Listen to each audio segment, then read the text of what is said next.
Hi mga kakusina! Andito na naman si Aya's Kitchen Recipe. At eto naman ang aking recipe ngayong araw na ito. I-share ko sa inyo kung paano magpaksiw na bangus na lalagyan natin ito ng konting ampalaya. Siyempre, nalinisan na natin yung bangus. Ako lang yung kakain ito kaya yan, 3 hiwa lang yung nilagay ko. Tapos, inilagay ko lahat yung ating ingredients. Yung luya, lalagyan natin ng paminta, may sibuyas, may sili na green. Choice nyo po ito kung anong ilalagay ninyo na sili. Pwedeng siling haba na green, pwede rin yung pulang sili.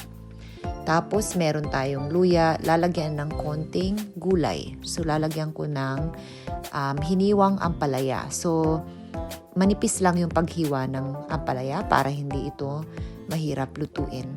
At naglagay din pala ako dito ng 3 cloves na bawang.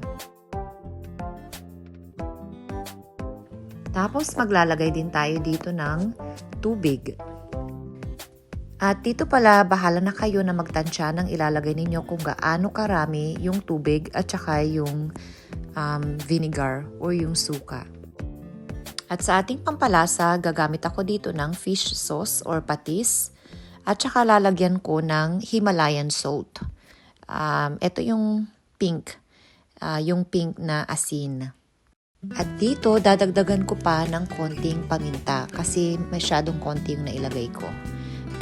At sa ating viewers na hindi pa nakaka-subscribe sa Aya's Kitchen Recipe, mag-subscribe na kayo para makareceive kayo ng notification at kapag meron tayong bagong recipe.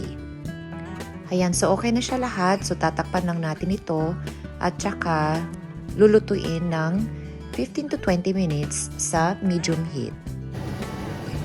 After 15 minutes, so eto na siya, luto na yung ating paksiw.